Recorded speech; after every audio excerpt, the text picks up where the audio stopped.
Elia salue en particulier mon cher Père Yayava.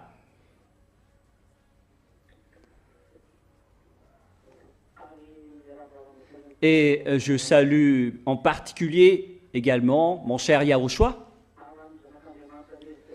Et à tous les enfants de Dieu qui le méritent, qui protègent leur sainteté et qui gardent bien la justice, qui s'accrochent bien à cela jusqu'à la fin. Que Yahushua vous bénisse tous.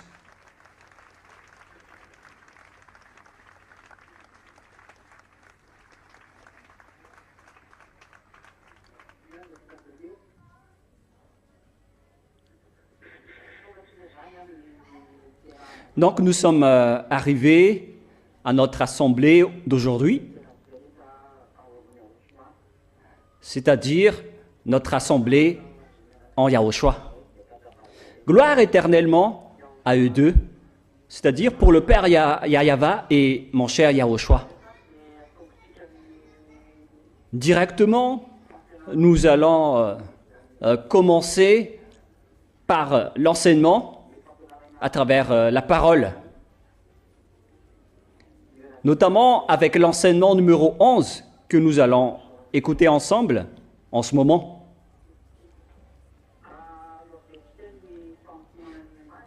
Nous allons d'abord rappeler un peu le résumé de celui d'hier.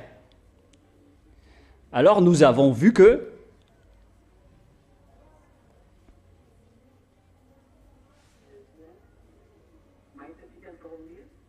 nous avons vu dans le livre de l'Apocalypse, portant le chapitre... quel chapitre déjà? Nous nous sommes arrêtés au chapitre 13, concernant le sujet sur lequel personne ne peut ni vendre ni acheter, mais aussi à propos de la fin de la réalité et de la réalisation de ce que va faire cette bête. Et c'est justement là que je vais faire une petite remarque. Et donc nous allons revenir un peu sur le schéma que j'ai enseigné hier. Comme quoi, personne ne peut ni acheter ni vendre sans avoir la marque de la bête, c'est-à-dire au sujet de la puce électronique. Et il y a aussi le sujet de... comment déjà? On ne peut rien faire sans avoir la marque de la bête. Et d'ailleurs, plusieurs personnes sortent aussi des noms au sujet de la marque de 666. Même il y a des noms malgaches qui sont au nombre de 666. Donc chacun peut faire ce qu'il veut à ce sujet.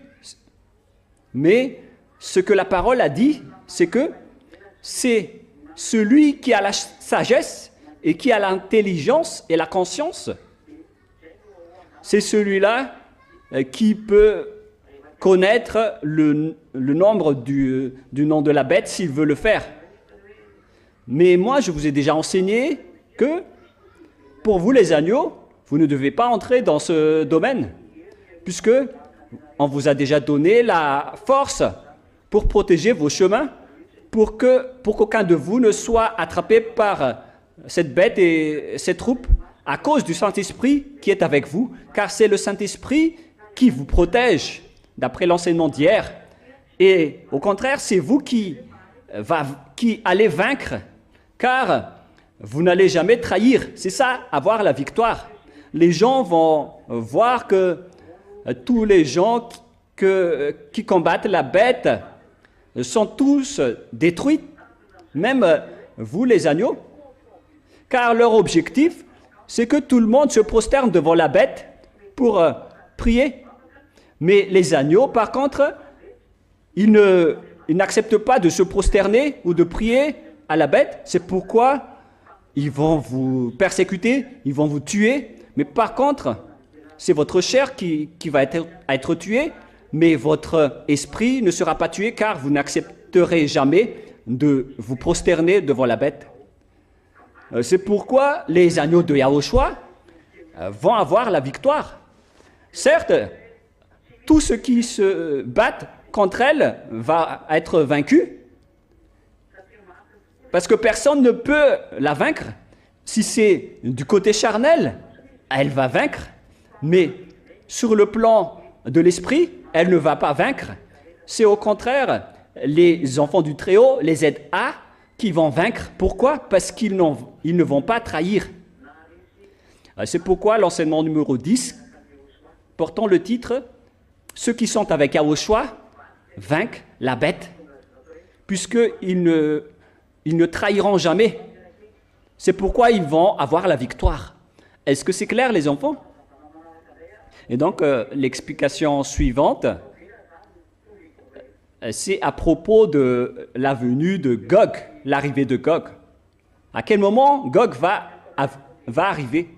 Et d'après la parole que je vous ai donnée, donc ce sera dans environ 1 an qu'il sera arrivé, car Poutine va quitter le pouvoir après 1 an, puisque Gog va entrer.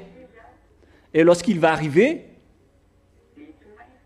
alors, obligatoirement et forcément, il va faire régner toutes les sortes de paix sur cette planète Terre.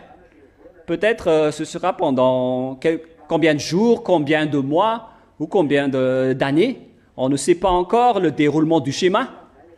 Ça peut se faire en 6 mois ou en 1 année, ou bien en 1 an et demi. Peut-être un peu plus, mais après, il y aura forcément une paix qu'il va faire régner sur cette terre pour instaurer son pouvoir. Et à ce moment-là, tout le monde entier doit le reconnaître. Il va montrer donc ses pouvoirs. Et lorsqu'il va faire son organisation, et puisque tout le monde entier le reconnaisse, et personne ne peut le contrer, car si quelqu'un le contre, il va le tuer, et lorsqu'il va instaurer son pouvoir, c'est là que les 7 ans vont commencer. Et après qu'il va instaurer les 7 ans de règne, à ce moment-là, tout le monde entier va le reconnaître. Et c'est à ce moment-là que les 3 ans et demi vont commencer, puisque tout le monde entier le reconnaisse. Alors, il va persécuter tous les agneaux de Yahushua, ainsi que toutes les personnes convaincues à Yahushua partout dans le monde. Et là, vous imaginez, vous voyez que c'est vraiment une histoire très difficile. Tout ce qui va être réalisé va arriver très bientôt. Et donc, c'est à partir des 6 mois, des premiers 6 mois que la persécution va commencer. À partir de ces 7 ans, ce ne sera pas comme le nouvel ordre mondial que vous imaginez, mais c'est un nouvel ordre mondial organisé par Gog qui va instaurer tout le système pour que tout le monde se prosterne devant Gog. Et les religions qui vont intervenir à ce sujet, ce sont les religions de la deuxième bête, pour que les gens se prosternent et reconnaissent Gog.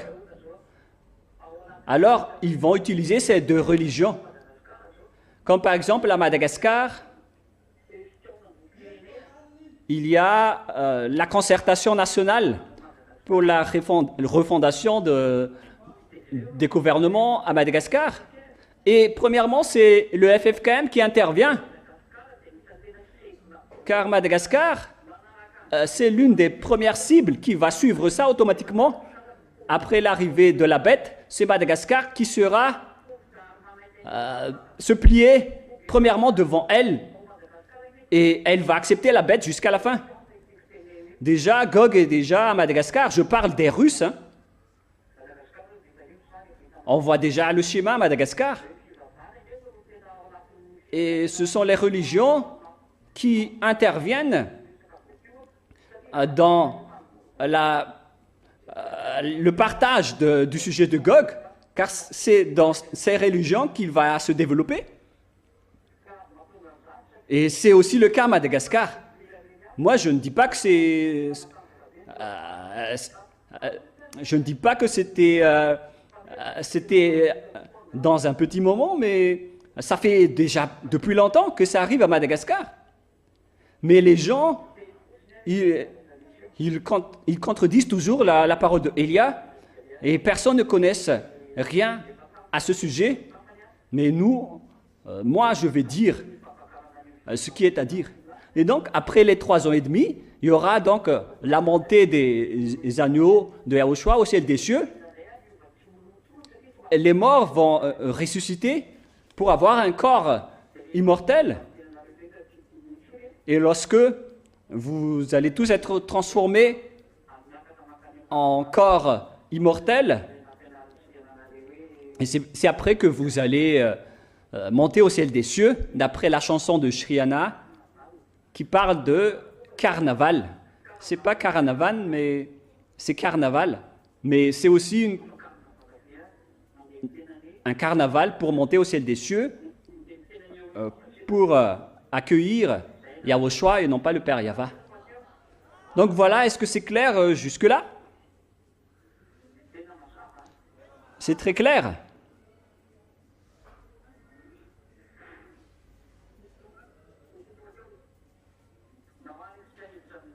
Donc maintenant, nous allons entrer avec la suite de la parole. Toujours dans le livre de la déclaration de l'Apocalypse, mais avec le chapitre 13 que nous allons voir ensemble. Apocalypse chapitre 14.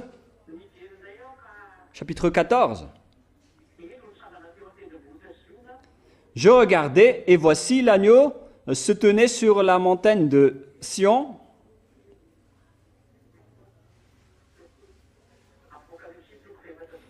Donc, c'est Apocalypse chapitre 14, depuis le premier verset jusqu'à la fin.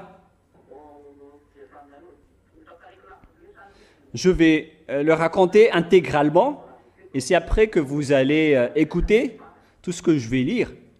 Mais on va partir du début jusqu'à la fin. Je regardais, et voici l'agneau se tenait sur la montagne de Sion, c'est-à-dire qu'il se tenait sur la montagne de Sion, qui se trouve en Israël. Il s'agit de la montagne de Sion, qui se trouve en Israël. Et avec lui, 144 000 personnes qui avaient son nom, et le nom de son père écrit sur leur front. Donc, sur les fronts de ces 144 000 personnes, avait été écrit son nom, ainsi que le nom de son père. Le nom du père, c'est Yahva, bien évidemment. Le père qui l'a engendré. Voilà.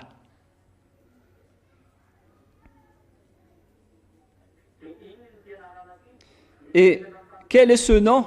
Il y en a qui posent des questions. Quel est ce nom? Et nous allons voir ça rapidement. Je vais vous préciser quelque chose à propos du nom. Ça, c'était le chapitre 14, 1, qui avait son nom et le nom de son père écrit sur leur front, c'est-à-dire leur nom, ainsi que le nom du Père Yahva. Je veux parler des noms des 144 000 personnes qui sont spécialement des Israéliens. Il n'y a pas d'étrangers parmi eux. Ce sont tous des enfants d'Israël. Et on continue la parole. Et j'entendis du ciel une voix comme un bruit de gros eaux, comme le bruit d'un grand tonnerre. Et la voix que j'entendis était comme celle de joueurs d'harpe jouant leur harpe C'était donc une belle voix venant du ciel des cieux.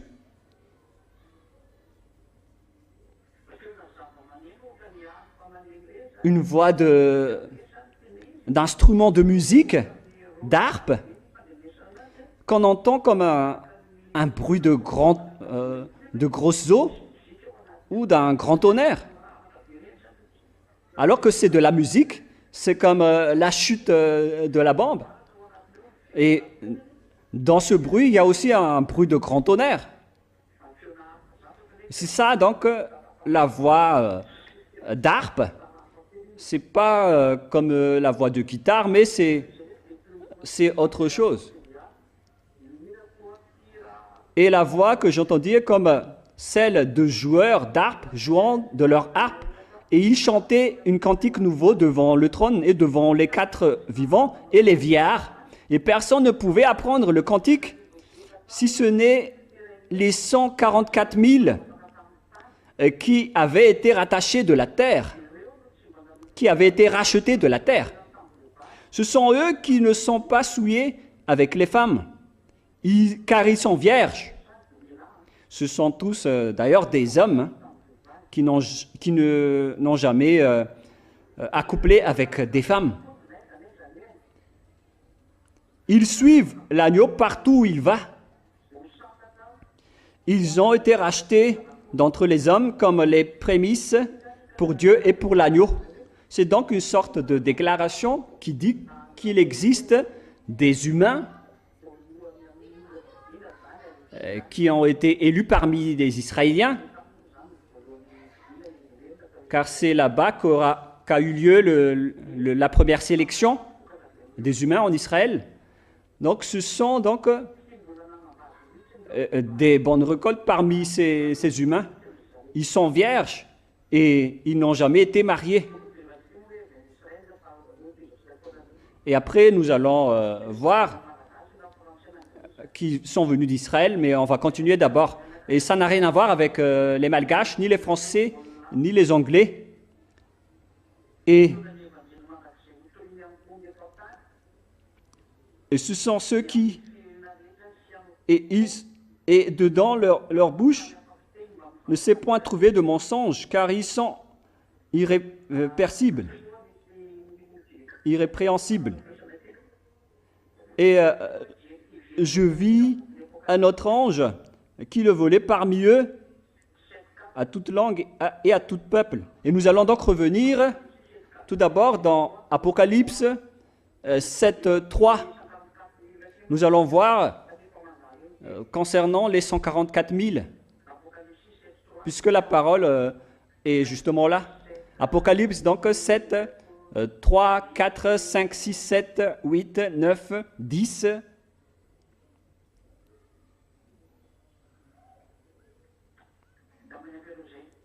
Donc, c'est suffisant pour l'instant. Voilà. Concernant donc les 144 000 personnes,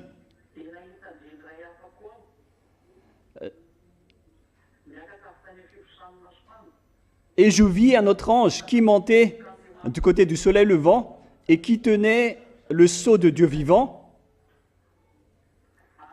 Il cria d'une voix forte aux quatre anges à qui il avait été donné de faire du mal à la terre et à la mer.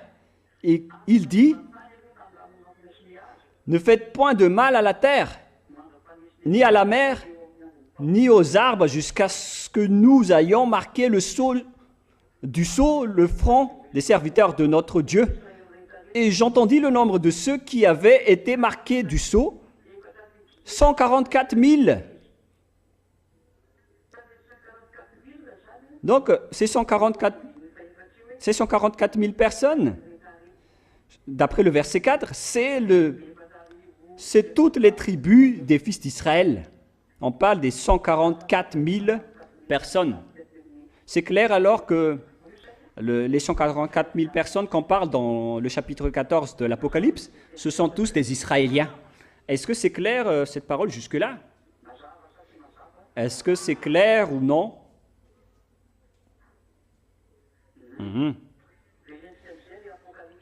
Donc, nous allons revenir dans Apocalypse 14, 3 et 4. Nous sommes au verset 4 en ce moment. Apocalypse 14, 4. Ce sont ceux qui ne se sont pas souillés avec des femmes. Ils sont vierges. Ils suivent l'agneau partout où il va. Ils ont été rachetés d'entre les hommes comme des prémices pour Dieu et pour l'agneau. C'est comme lorsque, lors des récoltes, il y a des prémices. Donc, ce sont les prémices, les premiers lots de récolte. Et là, ce sont des prémices d'hommes. C'est 144 000 personnes. Ce sont donc les élus des élus par le Père Yahweh et Yahushua. Et ce sont tous des Israéliens et non pas des étrangers ou des autres nations. Verset 6.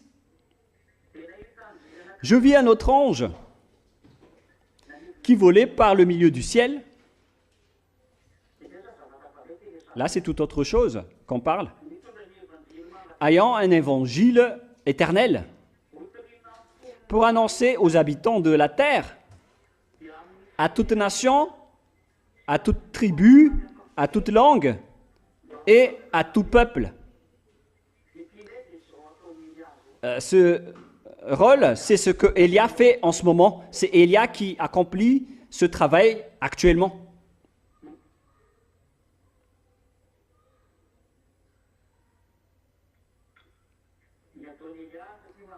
Ce que Élia fait, car on me demande là, mais qu'est-ce qui est dit ici pour ceux qui ne suivent pas?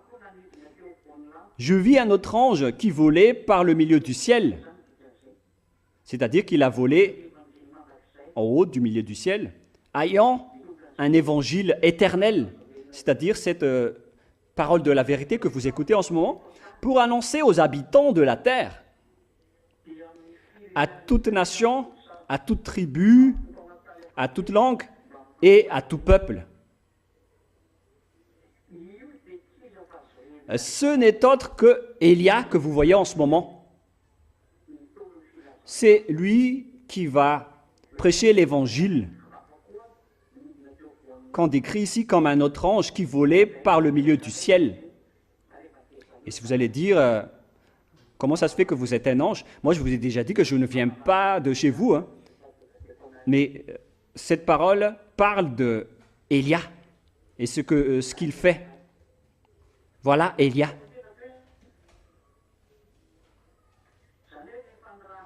Et donc, tous les envoyés du Père Yahweh sont décrits par des anges, mais c'est leurs rôles qui sont différents. Il disait d'une voix forte, « Craignez Dieu et donnez-lui gloire, car l'heure de son jugement est venue, et adorez celui qui a fait le ciel et la terre, et la mer et les sources d'eau. » Voilà. C'est ce que je suis en train de faire avec vous. Je vous enseigne le jugement. Je vous enseigne de vous prosterner devant le Père Yahweh. C'est ce que vous avez fait depuis un mois. Ça fait 4 semaines aujourd'hui. Vous vous êtes prosterné devant le Père Yahweh et Yahushua. Je vous ai enseigné d'avoir le respect, la peur à Dieu, c'est-à-dire le fait de ne plus jamais pécher. Je vous ai montré tout cela. Alors, Élia fait partie des anges qui volaient par le milieu du ciel que vous voyez en ce moment. Verset 8. Tout ça, ce sont des déclarations. Hein. Et un second ange suivit en disant, « Elle est tombée, elle est tombée. Babylone la grande, qui a abreuvé toutes les nations du vin de la fureur de son impudicité. » Après la venue de Élia, lorsque le nom de Élia s'apparaît et lorsque Élia va se montrer, la destruction des Américains va se dérouler. C'est pourquoi ils vont défier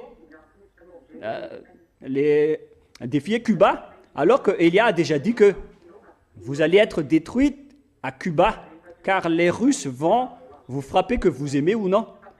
Et si les Russes aussi ne vont pas le faire, ils vont être détruits. Et ils doivent le faire, forcément. C'est pourquoi on dit Élia est arrivé.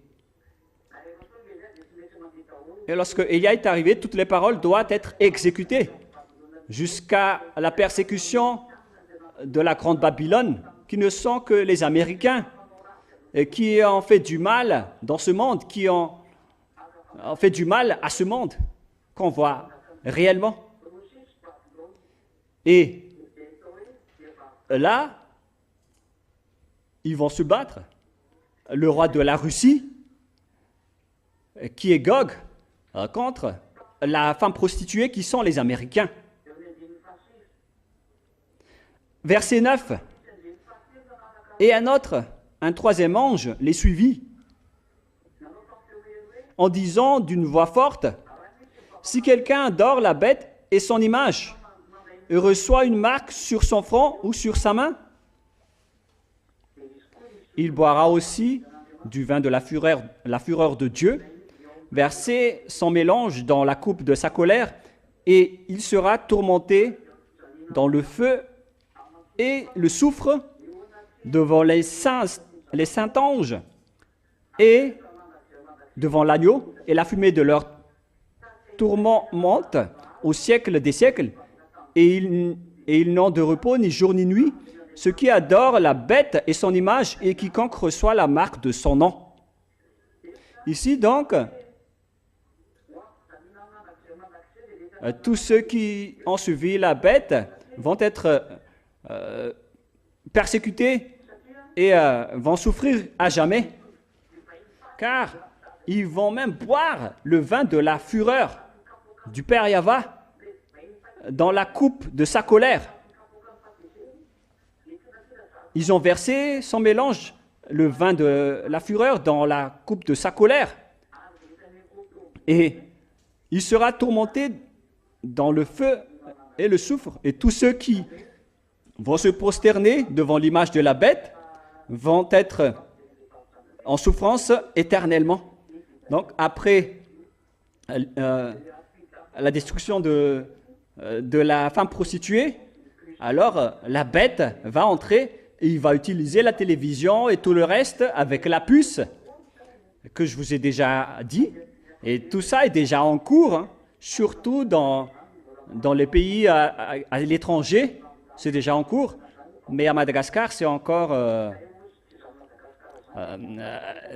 faible l'utilisation. Mais en fait, les pays pauvres ainsi que Madagascar, ce n'est pas prioritaire pour eux, mais ce sont les grands pays, les pays développés qui sont les plus importants pour eux.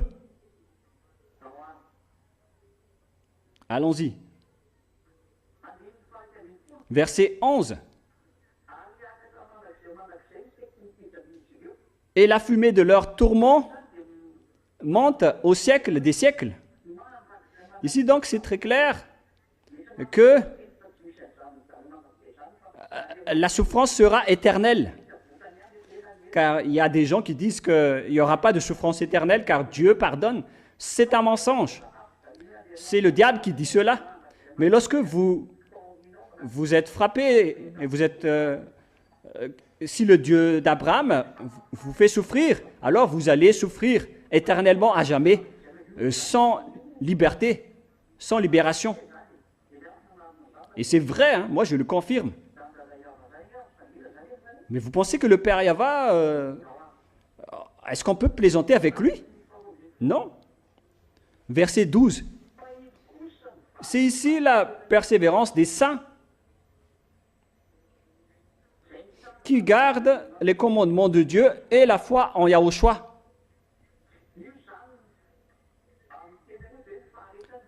D'une autre manière, on parle de persévérance ou de résistance. Donc, toutes les personnes qui restent persévérants jusqu'à la fin. C'est ça la victoire des saints. S'ils résistent jusqu'à la fin. Et qui sont ces persévérants? Moi, je vais lire avec une autre version qui est rapide et efficace. Apocalypse 14, 12. c'est ici la persévérance des saints. Donc, c'est vraiment donc, la persévérance, la motivation et la victoire. Mais aussi la persévérance qui garde les commandements de Dieu et la foi en Yahushua. Qui garde les lois de Yahushua, les commandements de Dieu et la foi en Yahushua. C'est ce que je vous ai enseigné, que parmi ces grands dangers qu'on dit concernant les dangers et ce qui va se passer sur cette terre, celui qui va vaincre jusqu'à la fin, c'est celui qui garde les commandements de Yahushua et qui est à la fois en Yahushua. Est-ce que c'est clair? Et donc, concernant ce que les Américains ont fait avec le mal qu'ils ont fait endurer aux gens, notamment la démocratie, qui est un pire danger, qui apprennent les gens à faire du mal et à tromper les autres sur cette terre. On parle de démocratie, mais derrière, c'est autre chose. On apprend les gens à faire du mal, notamment les impudicités, les corruptions, tout le mal. Ce sont eux qui ont instauré tout ce système. C'est le système américain qui est utilisé sur cette planète Terre. Tout le monde entier imite leur impudicité et leur abomination. Alors c'est normal qu'on va les détruire. Est-ce que c'est clair, les enfants? Allons-y. Apocalypse 14, 13. Vous entendez bien, hein?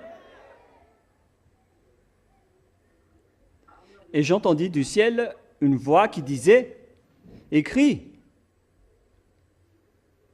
heureux dès à présent les morts qui meurent dans le Seigneur Yahushua. Oui, dit l'Esprit, afin qu'ils se reposent de leurs travaux, car leurs œuvres les suivent. »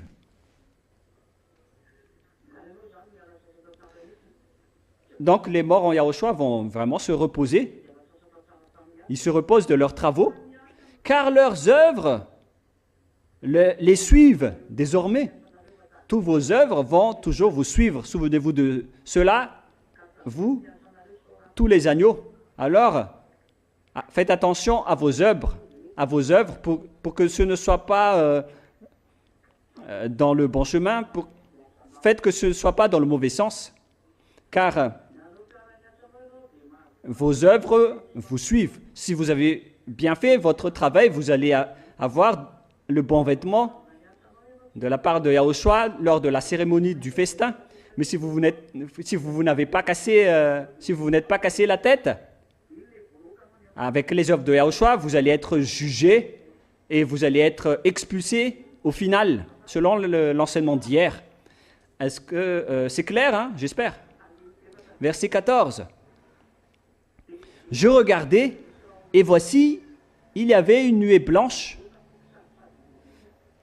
On voit donc toutes ces sortes de schémas, notamment une nuée blanche. Et sur la nuée était assis quelqu'un qui ressemblait à un fils de l'homme, ayant sur sa tête une couronne d'or et dans sa main une faucille tranchante. Et un autre ange sortit du temple, criant d'une voix forte à celui qui était assis sur la nuée, « Lance ta faucille et moissonne, car l'heure de moissonner est venue, car la moisson de la terre est mûre. » L'heure de la moisson est arrivée et c'est un ange qui va faire la moisson.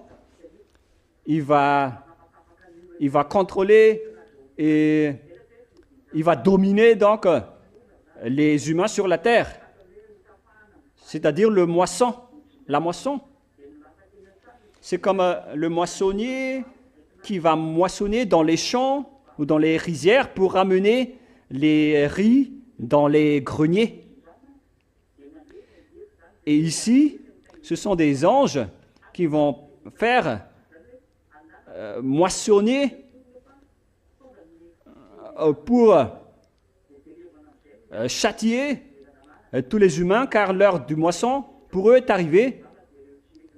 On va voir qui sont les sages qui se sont rapprochés de Yahushua et qui sont les folles qui ne se sont pas rapprochés de Yahushua. Est-ce que c'est clair jusque-là, les enfants? Et car l'heure de moissonner est venue,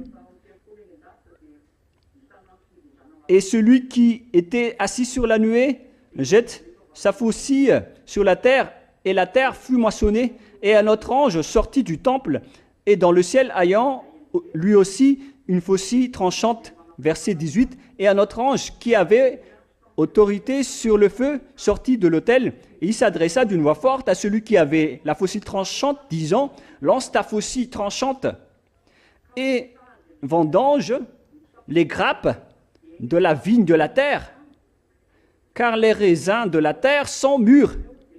Là, on a comparé avec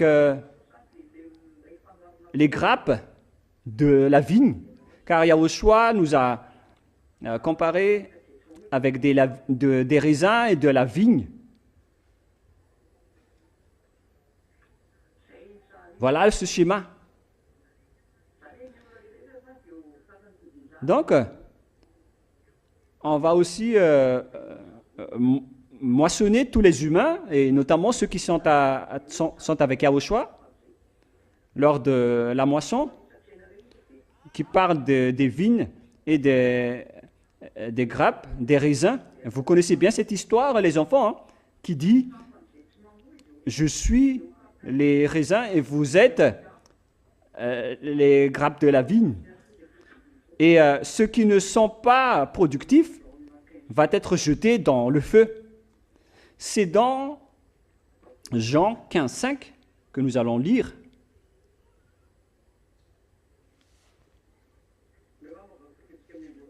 Bon, nous allons commencer à partir du premier verset.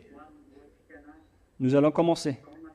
Jean 15, 1, 2, 3, 4, 5.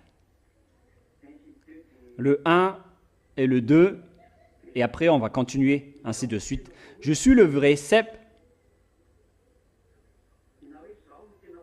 Je suis la racine, le vrai racine du cep, et mon père est le vigneron. C'est le père Yahva qui est le vigneron, et Yahushua le cep. Tous les sarments qui est en moi et qui ne portent pas fruit, il le retranche. Voilà le pire danger. Si vous n'allez pas produire de fruits en Yahushua, que ce soit en termes de justice ou de sainteté, notamment les œuvres saintes, les œuvres justes et saintes, alors Yahushua va vous retrancher. Il va vous jeter en enfer. Et tout sarment qui porte fruit, il l'émande, afin qu'il porte encore plus de fruits. Voilà.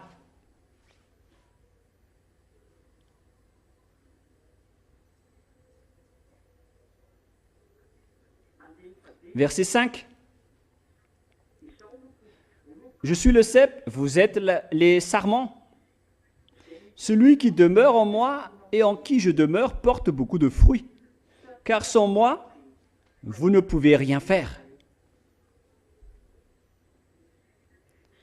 Tout ce qui ne demeure pas, si quelqu'un ne demeure pas en moi, il sera jeté dehors, comme le sarment, et il sèche. Puis on ramasse les sarments, on les jette au feu et ils brûlent. Alors faites bien attention, pour vous qui ne portent pas de fruits, ça ne sert à rien. Ce n'est pas un refuge ici en Yahushua. C'est un endroit de préparation pour ceux qui vont aller au ciel des cieux. Et si vous irez là-bas, si c'est votre objectif, alors que vous soyez un sarment productif qui porte des fruits. Est-ce que c'est clair? Le schéma, donc, vous rectifiez et vous corrigez ici les agneaux. Faites bien attention pour ceux qui ne sont pas productifs. Hein. Ils vous corrigent. Ils vous incitent vraiment à ne pas vous tromper par vous-même. Il faut montrer votre amour pour Yahushua. Est-ce que c'est clair? Allons-y alors. Nous allons maintenant revenir dans Apocalypse 14, verset 19. Et l'ange jeta ses faucilles sur la terre, et il vendagea la vigne de la terre. Ici donc, c'est la terre qui est devenue la vigne, car les grappes et les raisins étaient, étaient par terre. Et jeta la vendage dans la grande cuve de la colère de Dieu, et la cuve fut foulée hors de la ville. Donc, lorsqu'on a distingué le mal et le bien de cette terre, tous ceux qui ne voulaient pas être avec Yahushua, ils sont éliminés automatiquement. C'est vraiment pire, hein? Et tous ceux qui sont avec Yahushua ont été bien entretenus, et Yahushua les prend bien soin d'eux. Et voyez-vous, vous qui sont vraiment avec Yahushua, tout marche de votre côté. Je ne dis pas qu'il n'y a pas de problème, mais on voit bien que vous montez et vous réussissez dans tous vos chemins. Mais tous ceux qui ont dénigré Yahushua, ils n'ont rien reçu. Et moi, je vous dis, si vous voulez rester dans ce saint royaume, ne perdez pas votre temps. Si vous voulez avancer, alors foncez. Si vous ne voulez pas avancer, alors quittez. Ce n'est plus le moment de faire du n'importe quoi. C'est le moment de préparer votre chemin pour aller au ciel des cieux. Alors, ne plaisantez plus. Est-ce que c'est clair? Et la cuve fut foulée hors de la ville, et du sang sortit de la cuve jusqu'aux morts des chevaux sur une étendue de 1600 stades. C'est vraiment du sang. On parle ici de beaucoup de morts. C'est beaucoup de morts comme pas possible. On parle ici de mort des chevaux. C'est au niveau des morts des chevaux que le niveau du sang va s'élever. Et la longueur de ce terrain, c'est environ 300 km. Donc, si on mesure la longueur, alors vous allez voir des cadavres sur 300 km de long. Et le niveau du sang et le niveau des cadavres sera au niveau jusqu'aux morts des chevaux. C'est ce qu'on parle d'ici.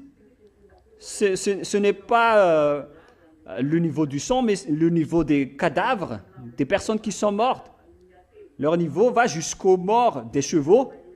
C'est à peu près 1 mètre et plus. On va dire environ 1 mètre et un peu plus. Donc c'est le niveau des cadavres de personnes jusqu'à une étendue de 1600 stades. 1600 stades, si on va mesurer, c'est 1600.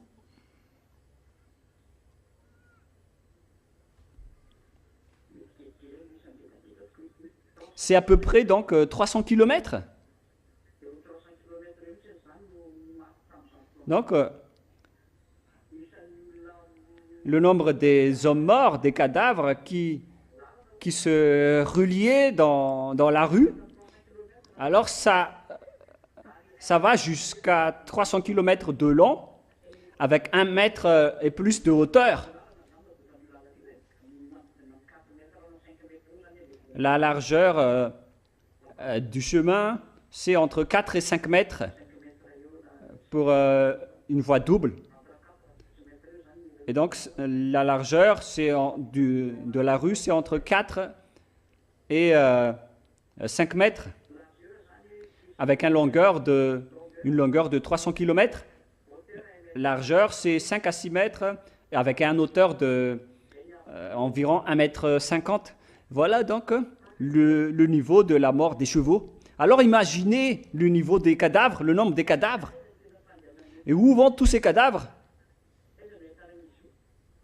Où est-ce qu'on trouve ce sujet? C'est dans le livre de Joël. On va tous vous montrer, voilà, le déroulement du schéma. C'est pour préparer tout le monde. Hein. Le but de cette parole, c'est dans Joël chapitre 3, verset 1.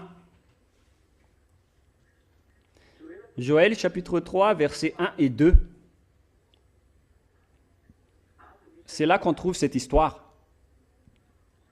Car voici en ces jours, en ces temps-là, quand je ramènerai les captifs de Juda et de Jérusalem, c'est-à-dire qu'on va ramener en captif les Israéliens. On va ramener les captifs de Juda et des Israéliens. Ils étaient libérés de leur captivité en 1822, à l'époque du président Ben Gurion. Ils ont eu leur indépendance le 14 mai 1947, si ma mémoire est bonne. Donc, ils ont été rapatriés dans leur terre. Ils ont eu leur indépendance. Ils ont été revenus de leur esclavage qu'ils ont subi. Verset 2. « Je rassemblerai toutes les nations et je les ferai descendre dans la vallée de Josaphat. » La vallée de Josaphat se trouve à Megiddo. C'est pourquoi on parle de Armageddon, qui se trouve en Israël. Donc, la vallée de Josaphat et Armageddon ne se trouvent que dans un seul endroit. Megiddo, c'est la montagne, et la vallée de Josaphat, c'est la vallée concernée. C'est pourquoi Armageddon,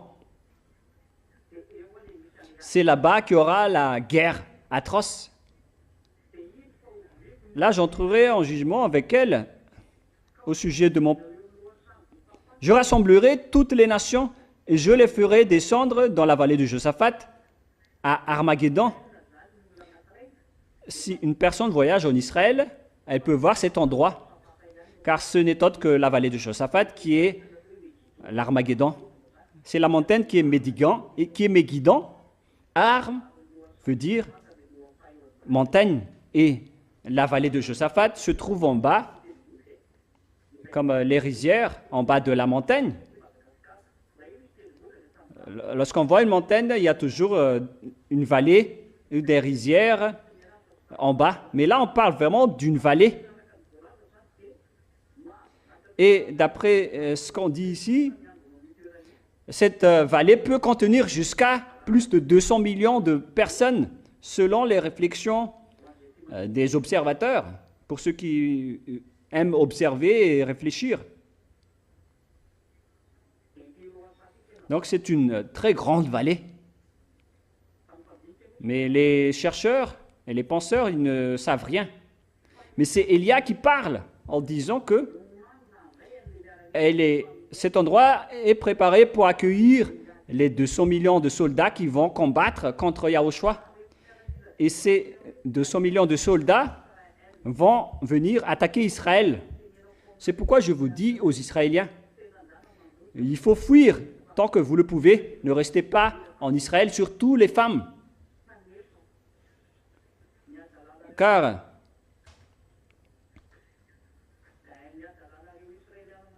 la folie que vous faites partout dans le monde, les Israéliens, c'est déjà devenu pire. Avec les tueries que vous faites à tout le monde. Mais c'est encore une longue histoire pour Israël que je vais spécialement parler pour Israël, en parlant des folies que les Israéliens ont fait. Mais c'est encore une longue histoire que Élia va vous expliquer. Votre frappe, Élia va vous expliquer. Vous ne savez même pas la raison de cela. Si seulement vous savez cette histoire, vous ne serez jamais avec les Américains qui vont bientôt être détruites. Mais l'arrivée des 200 millions de soldats dans votre territoire, les Israéliens, c'est expliqué par le livre de Joël en disant « Je rassemblerai toutes les nations et je les ferai descendre dans la vallée de Josaphat. » Ça va avoir lieu chez vous. Les 200 millions de soldats qui vont entrer dans la vallée de Josaphat, dans l'endroit de l'Armageddon. Il ne s'agit qu'un seul endroit, c'est le même endroit. Lorsque ces 200 millions de soldats vont entrer chez vous, ils vont tuer toutes vos femmes, elles vont toutes être violées de manière atroce.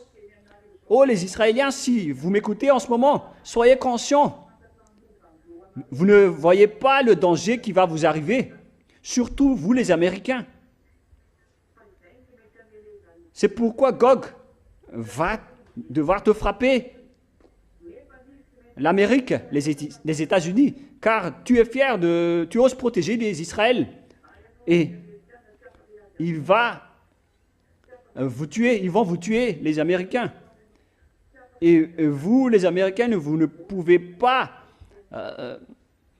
vous battre contre le Père Yahva ni Yahushua. Vous n'êtes que des petits humains. Personne ne peut échapper à sa parole. Sa parole doit s'exécuter d'après ce que Élia a dit. Ils vont attaquer Israël, Gog, avec ces 200 millions de personnes.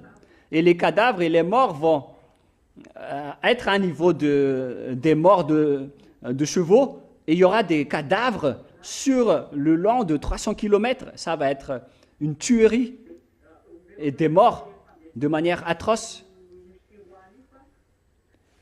Et moi, je vais vous raconter cette histoire concernant ce sujet, mais je vais d'abord rappeler le deuxième verset. Je rassemblerai toutes les nations, je les ferai descendre dans la vallée de Josaphat. Là, j'entrerai en jugement avec elles au sujet de mon peuple d'Israël, mon héritage, qu'elles ont dispersé parmi les nations, et au sujet de mon pays, qu'elles se sont partagées. C'est aussi donc un jugement de Yahushua qui vont persécuter ces imbéciles d'Israéliens. Et Israël va aussi être vraiment frappé. Mais je vais encore vous expliquer ça plus tard, mais pas aujourd'hui. Mais on va continuer pour aujourd'hui d'abord. Et verset 9, Joël 3, 9. Publiez ces choses parmi les nations, préparez la guerre, réveillez les héros, et qu'ils s'approchent, qu'ils montent, tous les hommes de guerre. De vos hoyaux forgés des épées, et de vos serpes des lances. Que le faible dise « Je suis fort », alors qu'il est faible. C'est un faible, c'est un lâche qui dit « Je suis fort ». Hâtez-vous et venez, vous tous, vous toutes, nations d'alentour, et rassemblez-vous. Là, ô Yahva, fais descendre tes héros. Que les nations se réveillent et qu'elles montent vers la vallée de Josaphat. Car là, je siégerai pour juger toutes les nations d'alentour. Donc, toutes les nations d'alentour vont entrer dans la vallée de Josaphat. Les nations qui sont concernées par ce schéma aux alentours d'Israël, jusqu'aux Russes et les Nordiques. Nous allons y arriver après. Verset 13. Saisissez la faucille, car la moisson est mûre. C'est comme le schéma dans Apocalypse 14 qui revient ici. Venez fouler, car le pressoir est plein. Les cuves regorgent jusqu'aux morts des chevaux. C'est le niveau des cadavres qui vont s'éparpiller, car grande est leur méchanceté. C'est une multitude, c'est de nombreux peuples dans la vallée du jugement, car le jour de l'Éternel est proche dans la vallée du jugement. Le soleil et la lune s'obscurcissent et les étoiles retirent leur éclat. Même le soleil et la lune s'obscurcissent et les étoiles retirent leur éclat. De Sion, Yahva rugit. Le Père Yahva est en colère depuis la montagne d'Israël. C'est ce que ça veut dire. De Jérusalem, il fait entendre sa voix. La voix de Yahva va sortir. Les cieux et la terre sont ébranlés. Mais Yahva est un refuge pour son peuple, un abri pour les enfants d'Israël. Lorsque les enfants d'Israël vont se tourner face à ce danger, il y aura encore donc la protection de Yahva pour eux à ce moment-là. Mais ça va être vraiment pire pour eux. Verset 17. Et que vous saurez que je suis Yahva, votre Dieu, résidant à Sion, ma sainte montagne. Jérusalem sera sainte et les étrangers n'y passeront plus. C'est pour montrer que Israël m'appartient, il ne faut pas y toucher, même si le monde entier l'a déjà piétiné à cause des mauvaises choses et des dangers que les Israéliens ont fait. Ce schéma nous montre donc que Gog va vraiment venir en Israël, Gog, le roi de la Russie. Nous allons voir la parole à ce sujet dans le livre d'Ézéchiel maintenant. Est-ce que vous entendez? Nous allons maintenant entrer dans le livre d'Ézéchiel. Ézéchiel 38, nous allons revenir à ce sujet. Ézéchiel 38, versets 1 et 2. Et versets 3 et 4. La parole de Yahva me fut adressée en ces mots. Fils de l'homme, tourne ta face vers Gog, au pays de Magog, vers le prince de Roc, de Méshec et de Toubal, et prophétise contre lui. Tu diras, ainsi Yavarle, le Seigneur Yahva, voici, j'en veux à toi, Gog, prince de Roc, de Méshec et de Toubal. Méshec ici, ce n'est autre que Moscou actuellement. Ce sont donc des pays nordiques où se trouve la Russie également. Je t'entraînerai et je mettrai une boucle à tes mâchoires. Je te ferai sortir, toi et toute ton armée. On va obliger et forcer Gog de sortir car il ne veut pas sortir. Ce Gog, le roi de la Russie. Il ne veut pas sortir. Donc je t'entraînerai et je mettrai une boucle à tes mâchoires. Je te ferai sortir, toi et toute ton armée, chevaux et cavaliers, tous vêtus magnifiquement, troupes nombreuses portant le grand et le petit bouclier, tous maniant l'épée. Ici donc on parle de Gog, le roi de la Russie, qui va être sorti. et c'est dans le verset 15 qu'on peut voir qu'il vient du septentrion. Nous allons d'ailleurs lire ce verset dans le verset 15.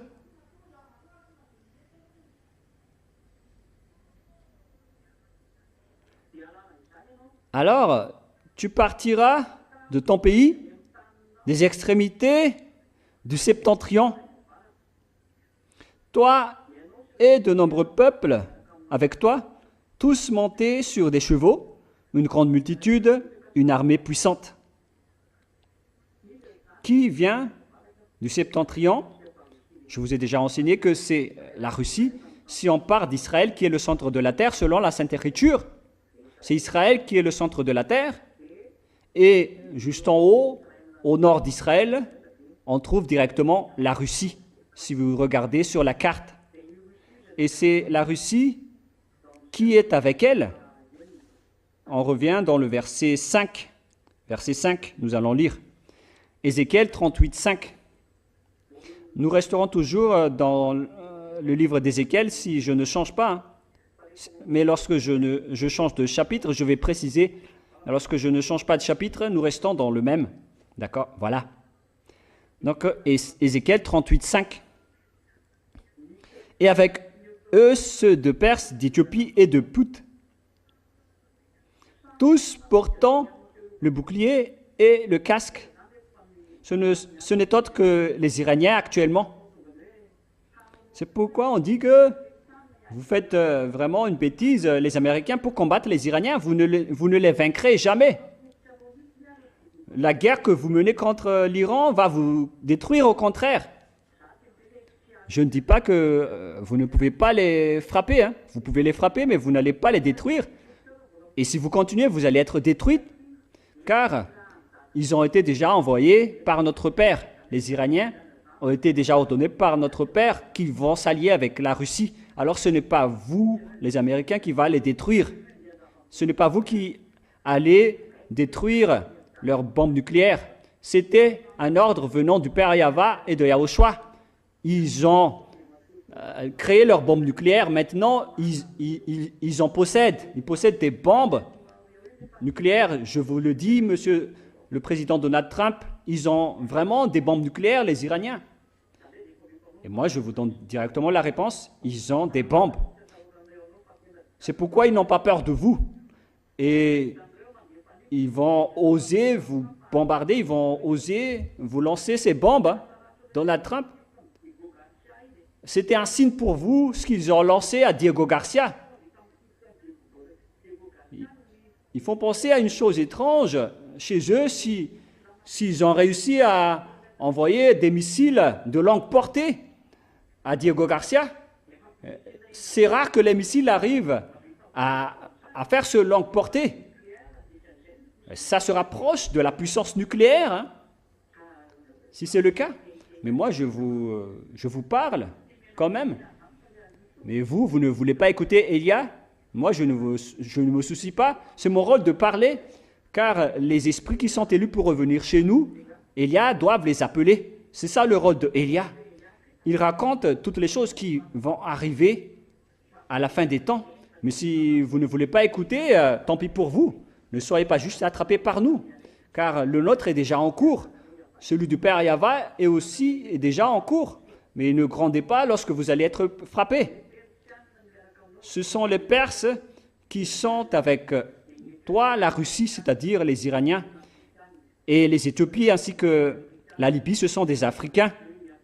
C'est pourquoi les Africains aussi vont être alliés avec la Russie, c'est logique, car c'est l'or qu'on lui a donné, et c'est forcément des militaires aussi qui vont diriger l'Afrique, comme ce qui se passe à Madagascar en ce moment. C'est un militaire qui dirige le pays. Alors, il n'y a plus aucune solution, aucune autre solution. Ça ne marche plus pour l'Afrique si ce n'est pas la directoire militaire, car c'est devenu compliqué. La religion d'être en relation avec Gog. Et moi, je vous ai déjà prévenu, hein, vous pouvez entrer dans le mauvais schéma, mais vous allez être tué rapidement. Vous pouvez tester. Et lorsque ça va arriver, vous allez vous souvenir de ma parole. Moi, je ne me soucie pas de tout cela. Moi, je dis juste que voilà la parole du Créateur. Si vous voulez entrer dans le mauvais sens, allez-y. Si vous ne voulez pas entrer dans le mauvais sens, alors ne le faites pas. C'est pourquoi il y a beaucoup de dirigeants américains, de dirigeants africains, de dirigeants militaires en Afrique. Et moi, je vous ai déjà donné le signal qu'une fois que le président sud-africain va être un militaire, c'est un repère que je vous donne à tous les enfants de Dieu, à tous les anneaux de Yahushua, que votre persécution va commencer. Gomer et toutes ses troupes, et la maison de Togarma à l'extrémité du septentrion, et toutes ses troupes, peuples nombreux qui sont avec toi. Voilà donc les millions de soldats qui vont partir à Armageddon dans la vallée de Josaphat. Les voilà. Verset 7. Prépare-toi, tiens-toi prêt. Toi, et à l'époque, votre ambassadeur a donné l'ordre aux Iraniens de construire leur armement. Ils ont créé l'usine nucléaire en Iran. L'Iran a directement suivi l'ordre. C'est pourquoi je dis, vous les Américains qui trempez vos doigts dans les affaires des Iraniens, vous allez y mourir. Hein. Si seulement Donald Trump m'avait écouté de ne pas entrer dans ce schéma. Elia vous a conseillé de ne pas entrer dedans. Vous allez y mourir. N'entrez pas dedans. Mais si vous voulez quand même entrer, alors ça n'engage que vous. Et d'un autre côté, le chemin est devenu difficile, même pour entrer à Cuba. Mais pourquoi vous allez par-ci et par-là? Tout ce que vous touchez, ce sont des dangers. Vous avez été envoyé, mais dans le mauvais sens. Mais hélas, si vous ne voulez pas écouter. Et sois leur chef. Prépare-toi, tiens-toi prêt, toi et toute ta multitude assemblée autour de toi, sois leur chef. C'est pourquoi on dit que forcément c'est la Russie qui sera le chef de tout le monde, notamment tous les pays du Nord, ainsi que les régions de Moyen-Orient. C'est la Russie qui va être le chef des Américains. Et les Orientaux aussi vont rejoindre la Russie. Les Orientaux sont aussi concernés à cause de cette parole. Nous allons maintenant changer de verset et de chapitre en allant dans Apocalypse, chapitre 16, à partir du verset de quel?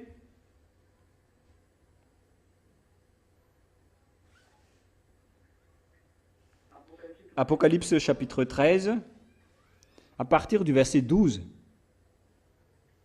Apocalypse 16, 12. Apocalypse 16, 12. Le 6e versa sa coupe sur le grand fleuve d'Euphrate et son eau tarit, afin que le chemin des rois venant de l'Orient fût préparé. Donc, tous ces gens-là vont aussi aller en Israël, voilà leur objectif. Et là, on voit que c'est le fleuve qui est le sort de barrage qui bloque les Orientaux pour aller en Occident, en Israël. Ils sont bloqués par le fleuve d'Euphrate, car le fleuve va d'en haut jusque dans le golfe Persique, jusqu'à maintenant. Il déverse jusqu'au golfe Persique. Donc, on doit sécher le fleuve afin que le chemin des rois venant de l'Orient fût préparé. Et les Orientaux, les pays de l'Est, ce sont la Mongolie, le Pakistan, l'Afghanistan et tout le reste. Et lorsque tous les Orientaux vont se développer, vont avancer, alors tous les Occidentaux vont être détruits. C'est pourquoi Élia a dit, l'OTAN va être détruit et la démocratie aussi. Il s'agit également de l'accomplissement de la parole de Élia. Hein. Là, puisque les gens ne veulent pas voir la vérité sur cette parole, bah, ils disent que ce sont les Russes qui font du n'importe quoi ou les Iraniens. Mais maintenant, les Américains sont vraiment détruits avec la guerre en Russie, avec la guerre en Iran. C'est pourquoi ils ont demandé de l'aide à la Chine pour résoudre la guerre en Iran. Sachez que personne ne peut échapper à la parole de Élia, depuis Donald Trump, le président américain, jusqu'au plus petit. C'est pourquoi je vous conseille de ne pas entrer dans la guerre en Iran si c'est encore possible, car vous allez directement combattre le Dieu d'Abraham si vous contraignez cette parole. Et moi, je vous ai déjà dit que c'est dangereux pour vous, Cuba. Vous allez mourir là-bas. Vaut mieux que c'est un autre président qui va le faire et non vous. Mais puisque vous ne voulez rien savoir, alors tant pis pour vous. Bon, on va laisser tout ça de côté. Ce sont des simples conseils comme les autres. Vous pouvez les suivre, vous pouvez ne pas les suivre. Et là, on voit que les Orientaux aussi, y compris les Chinois, sont concernés. C'est pourquoi les Russes et les Chinois sont alliés depuis longtemps. Depuis 2001, j'ai enseigné cela.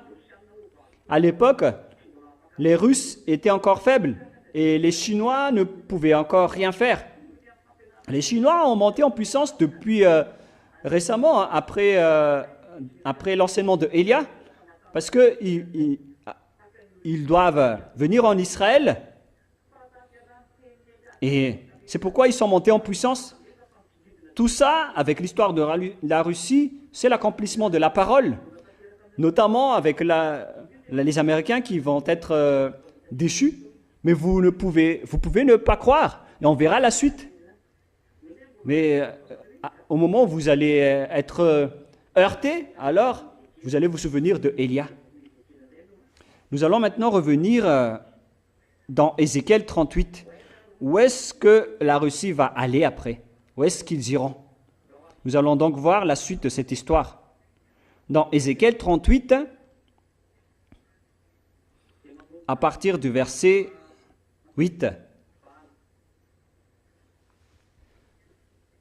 Ézéchiel 38, 8, concernant la Russie et ses alliés. Où est-ce qu'ils iront? Où est-ce qu'ils vont? Moi, je vous dis directement la réponse. Je vous donne directement la réponse. Ils iront à Armageddon. Car les Chinois ainsi que les Orientaux, ils iront aussi à Armageddon. Il faut me rappeler cela après pour que je vous le précise.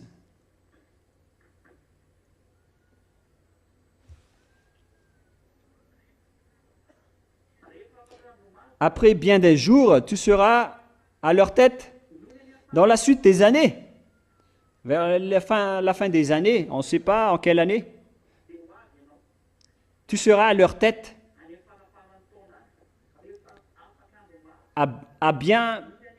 Après bien des jours, tu seras à leur tête dans la suite des années, vers la fin des années. Tu marcheras contre le pays dont les habitants, échappés à l'épée, auront été rassemblés d'entre plusieurs peuples. On parle ici d'Israël. Les Israéliens sont revenus dans leur territoire en 1822. C'est dans notre génération actuelle. Ils ont eu leur indépendance le 14 mai 1947. Auront été rassemblés d'entre... Tu marcheras contre le pays dont les habitants échappés à l'épée auront été rassemblés d'entre plusieurs peuples. Où est cet endroit? Sur les montagnes d'Israël, longtemps déserte, retirés du milieu des peuples, ils seront tous en sécurité dans leur demeure. C'est-à-dire, ils vont venir frapper Israël, les Russes, dans l'endroit de la vallée de Josaphat. qui n'est autre que Armageddon. C'est à la fin que ça va venir, que ça va arriver. Verset 9, non, verset 15.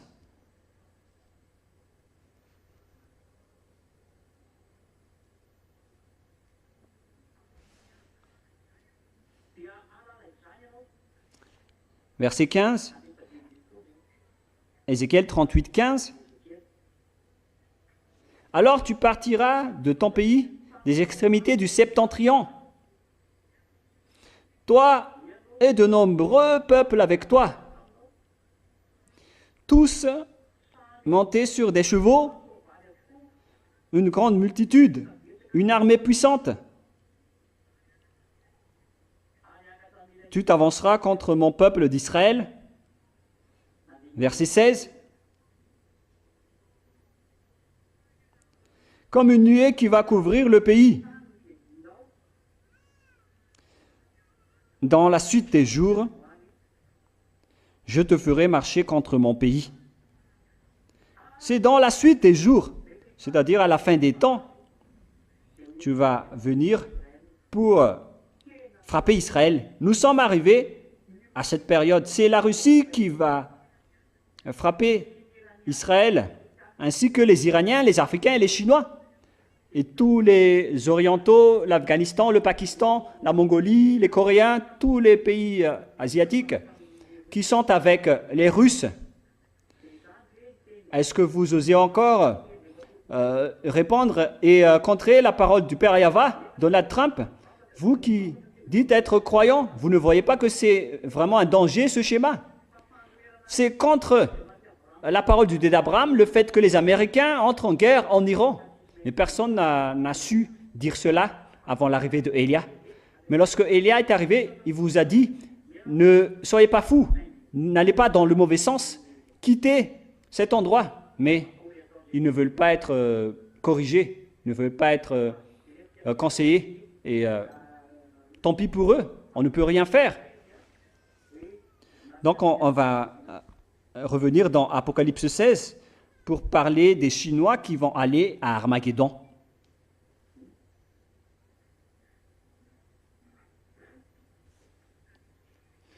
Apocalypse 16.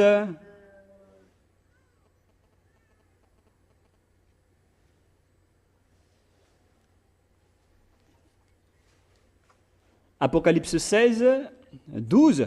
Verset 12, c'est ce qu'on vient de lire tout à l'heure. Hein?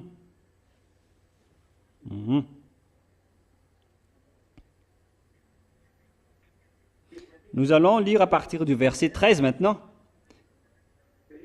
Après avoir appelé les rois venant de l'Orient, nous entrons dans le verset 13. Et je vis sortir de la bouche du dragon et de la bouche de la bête et de la bouche des faux prophètes 3 esprits impurs, semblables à des grenouilles. 3 esprits impurs semblables à des grenouilles. Ce sont des esprits de démons qui sont sortis ensemble. Qu'est-ce qu'ils vont encore faire, ces esprits de démons qui a été sorti par le dragon, ainsi que la bête, la première bête, et aussi la première bête qui est le faux prophète. C'est la deuxième bête qui est le faux prophète. Ce sont les religions de l'islam et les faux chrétiens qui appartiennent tous et toutes à Gog, c'est-à-dire au dragon et à la bête. Voilà ce que ça veut dire. Verset 14. Car ce sont des esprits de démons. Il y aura donc le développement des prodiges plus tard, qui font des prodiges et qui vont vers les rois de toute la terre avec de grands prodiges, des démonstrations de force.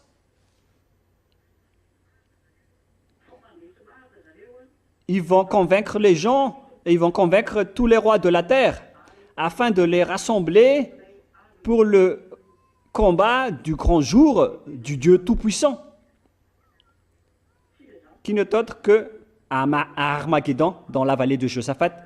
Ils savent que ils savent que le Père Yahvé et Yahushua vont arriver. Ils vont faire sortir les esprits de la tromperie et des prodiges pour convaincre les gens d'aller dans la vallée de Josaphat, alors que c'est une tromperie, un mensonge. C'est pourquoi Élia entre en scène et intervient fortement, car avant tout cela, il y aura une grande guerre qu'ils vont affronter contre Élia. C'est vraiment un danger, les enfants, mais on le raconte juste. Là, le monde entier se prépare à ce sujet. C'est pourquoi la Russie doit monter en puissance pour prendre le pouvoir. Et à ce moment-là, le monde doit se taire. Il n'y a plus de solution. À ce moment-là, l'histoire est bien terminée. La Russie va prendre le pouvoir et l'autorité. Le moment est arrivé et tu dois le faire, que tu aimes ou non. C'est l'ordre de Élia. Tout le monde doit appliquer son rôle, car le jour du châtiment et de vengeance du Père Yahvé est arrivé. Nous allons tuer. Ce n'est pas moi, hein, mais c'est le Père Yahvé, le propriétaire de la parole. C'est le Père Yahvé qui va le faire. Voilà. Verset 15. Voici, je viens comme un voleur. Heureux celui qui veille et qui garde ses vêtements, afin qu'il ne marche pas nu et qu'on ne voit pas sa honte. Et ça, c'est pour vous, les agneaux. Hein. Faites bien attention. Heureux celui qui veille et qui garde ses vêtements. De quels vêtements on parle ici? Ce sont les œuvres justes des saints. Dès maintenant, il faut garder vos vêtements, c'est-à-dire les œuvres justes des saints que je vous ai enseignées. Il faut bien faire votre travail. Il ne faut plus se plaindre. Faites en sorte d'avoir et de conquérir le cœur de Yahushua en gardant la sainteté et la vérité, en faisant les œuvres de Yahushua, afin qu'il ne marche pas nu et qu'on ne voit pas sa honte. Si vous allez être nu, ça va être dangereux, vous allez avoir honte et vous allez être humilié. Verset 16. Ils les rassemblèrent dans le lieu appelé en hébreu Armageddon.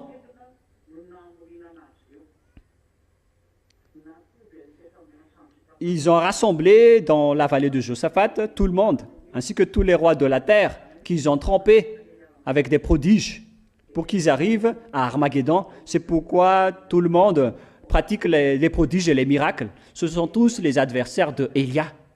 On va s'affronter bientôt et dans pas longtemps, alors ne soyez pas étonnés. C'est pourquoi je vous ai dit, envoyez toutes vos forces, on va s'affronter bientôt, dans pas longtemps. Dès maintenant, entrez-vous fortement avec tous vos miracles, le maximum de prodiges que vous savez faire, car on va s'affronter. Vous allez affronter Élia. Voilà. Nous allons maintenant entrer dans Apocalypse chapitre 14, avec le dernier verset, le verset 20. Apocalypse 14, 20. Et la cuve fut foulée hors de la ville. C'est dans la vallée de Josaphat. Et le sang sortira de la cuve jusqu'aux morts des chevaux et sur une étendue de 1600 stades. C'est équivaut à 300 km de longueur lorsqu'on va étendre les cadavres d'humains avec une largeur de 6 mètres, comme une largeur d'une route, avec 300 km de longueur et à peu près 5 mètres de largeur et à peu près 1,5 m ou 1,40 m de hauteur. Alors, imaginez le nombre de personnes qui vont arriver là-bas. Car, à part les militaires, il y a également beaucoup de peuples qui sont entrés là-dedans. Car les rois, avec leurs soldats, ils sont tous entrés là-bas, selon la déclaration dans Apocalypse 16. Nous allons bien lire.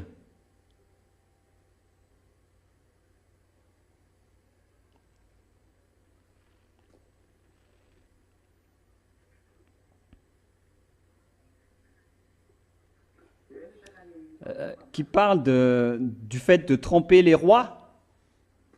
C'est où déjà? Mhm. Verset 14. Ce sont des esprits, des démons, qui font des prodiges et qui vont vers les rois de toute la terre afin de les rassembler pour le combat du grand jour du Dieu Tout-Puissant. Ils ont rassemblé tous les présidents du monde. Et ils vont ramener aussi leurs soldats et leur peuple, leur population. Alors que vous savez bien que seulement les soldats, ils sont au nombre de 200 millions, sans compter le nombre de populations et de peuples qui vont entrer là-bas. Ce sont seulement les soldats qui sont au nombre de 200 millions. Alors imaginez le nombre de morts et de cadavres qui vont être là-bas lors de cet affrontement contre Yahushua. Ça va faire beaucoup de morts, les gens. C'est vraiment un danger. Donc, dans cet endroit, il y aura des morts qui vont jusqu'à 300 km de longueur. Ça va être un anéantissement comme pas possible que le Père Yahva va faire. Car Yahushua va arriver pour les combattre.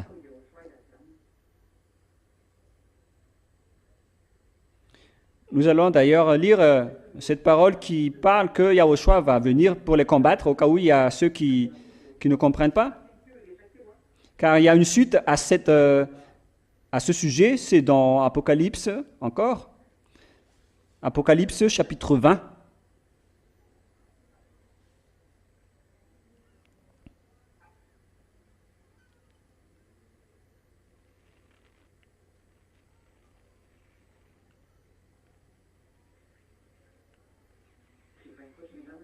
C'est pas le chapitre 20. Patientez un tout petit peu, je vais préciser car je m'en souviens pas.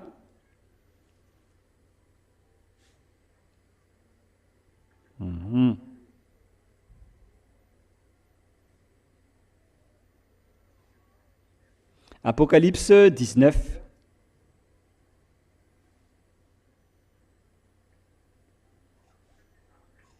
Apocalypse 19,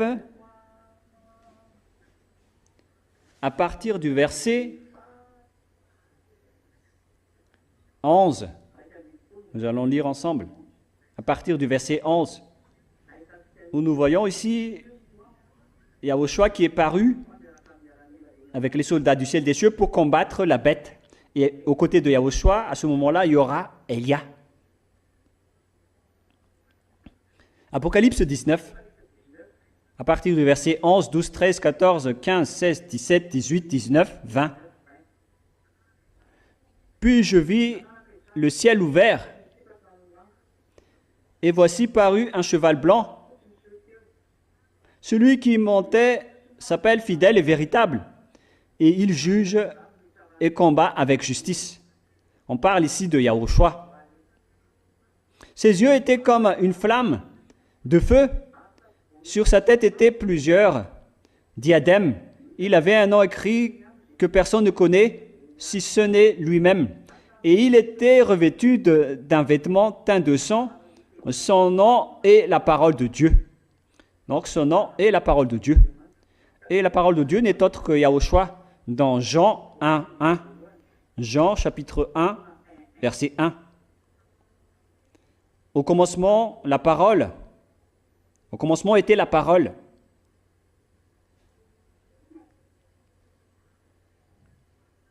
Et la parole, c'est Dieu, et la parole était en Dieu. Il était en Dieu depuis le commencement. Et c'est à travers lui qu'on a créé tout ce monde. Au commencement, la parole était en Dieu. Et la parole était avec Dieu. Et la parole était Dieu. Donc la parole de Dieu ici, c'est Yahushua. C'est Yahushua qui est la parole de Dieu.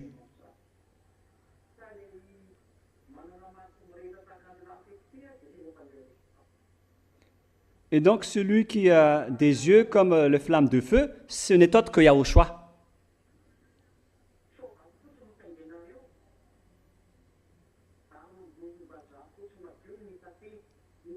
les armées qui sont dans le ciel suivaient sur des chevaux blancs revêtus d'un fin lin blanc pur. C'est donc les vêtements qu'on va vous demander aux sept des cieux lors de la cérémonie du festin. Donc tous les soldats de Yahushua vont monter des chevaux blancs et c'est Élia qui va les diriger. C'est pourquoi je vous ai dit que c'est Élia qui est le chef des armées du ciel des cieux. C'est Élia que vous écoutez en ce moment. De sa bouche sortait une épée aiguë. Sortait donc une épée aiguë pour frapper les nations. Il les pètera avec une verge de fer.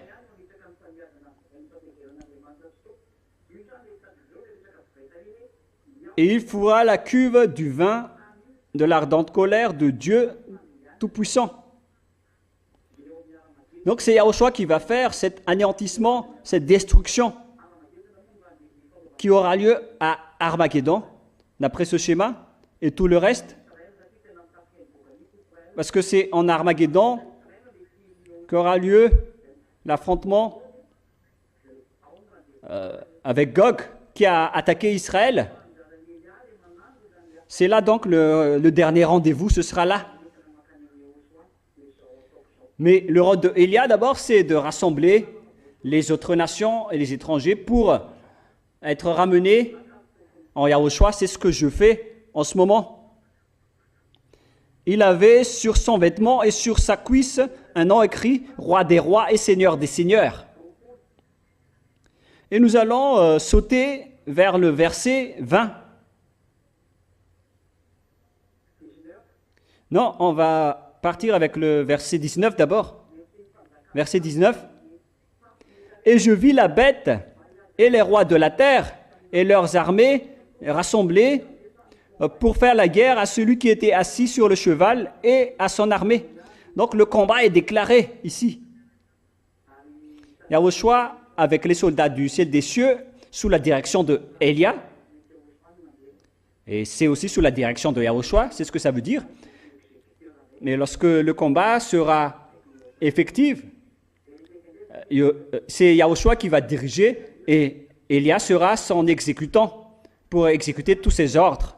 Et d'autre part, il y aura Gog, les rois de la terre, ses armées et sa population. Ce schéma est vraiment mauvais. Imaginez que des gens qui devraient se prosterner devant le Père Yahushua normalement, au contraire, ils vont venir pour porter des armes, pour attaquer, pour frapper Yahushua. Ça rend vraiment Yahushua en colère, ce schéma ou pas? Voilà, vous le savez bien donc, leur objectif, l'objectif des diables. L'objectif de Yahushua, c'est de toujours provoquer la colère de Yahushua. Alors soyez vigilants, ne soyez jamais découragés avec tout ce qui se passe. Même eux, ils ont osé défier Yahushua et pourquoi pas vous? Pourquoi pas contre vous? Donc à chaque schéma qui sort, il faut toujours contrer, il faut les punir, il faut les frapper. Est-ce que c'est clair? Et il ne faut pas se plaindre toujours ou critiquer. Il faut répondre et les anéantir jusqu'à la fin. Car celui qui est avec nous est le plus puissant, c'est-à-dire Yahushua. Est-ce que c'est clair?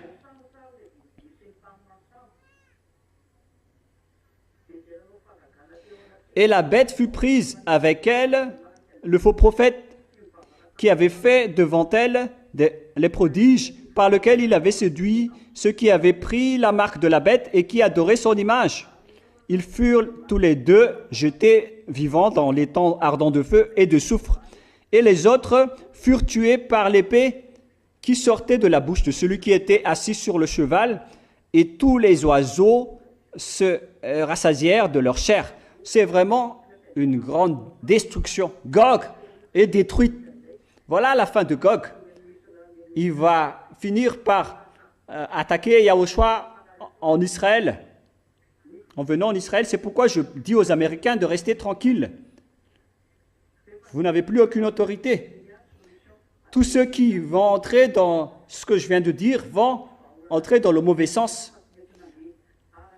Moi, je vous ai déjà dit que la solution se trouve chez Élia. La clé est entre mes mains. Il n'y a plus aucune solution. Ça doit être exécuté selon notre programme et notre organisation, selon le programme du Père Yahva et de Yahushua. Et Élia va exécuter toutes les paroles, ainsi que tous les soldats du ciel des cieux. Vous devez accomplir toutes les paroles que vous ne devez pas contrer, car on est déjà dans la fin des temps. Voilà notre leçon d'aujourd'hui. C'est très long, car on a vraiment développé. Et la prochaine fois, nous allons entrer dans l'Apocalypse chapitre 15. Et je vous souhaite à tous d'être bénis par Yahushua. Restez bien fermes. Et pour les étrangers, le moment d'entrée est entré. Le moment où vous devez appeler Élia est arrivé. C'est le moment pour vous de fuir, pour se rapprocher de Élia, pour aller chez Yahushua. Ne tardez plus. Ce n'est plus le moment de poser des questions. C'est le moment de prendre une décision. Soit vous avancez, soit vous restez. Prions ensemble. Merci infiniment, Père Yahva, pour toutes ces paroles. Le moment est arrivé d'accomplir tes paroles. Je ne vais plus dire que tout doit être accompli, car l'accomplissement est déjà arrivé. L'exécution est déjà arrivée à propos de toutes les paroles que j'ai dites et que j'ai partagées auparavant. Tout doit être accompli à la lettre, sans bavure. Père Yahva, gloire éternelle à toi. Ton jour de châtiment est arrivé. Merci infiniment pour l'arrivée de ce moment. Avance maintenant l'accomplissement de la parole. N'attends plus des jours pour l'accomplir. Il faut appliquer la parole du Père Yahva et Yahushua. Alors avance l'accomplissement, car toutes les choses attendent l'accomplissement des paroles, et les soldats du ciel des cieux est prêt pour accomplir les paroles selon tes organisations, selon ton programme. Confirme toujours tes paroles, ô mon Dieu d'Abraham, qui envoie Élia en ce moment. Gloire éternelle à toi. Père Yahva, je n'arrête pas de demander, protège tes agneaux, protège les agneaux que tu as élus, Yahushua, à travers ton sang, que tu as sauvés. Protège-les pour ceux qui se battent très fort pour aller chez toi, ceux qui s'accrochent bien à toi, qui cherchent tous les moyens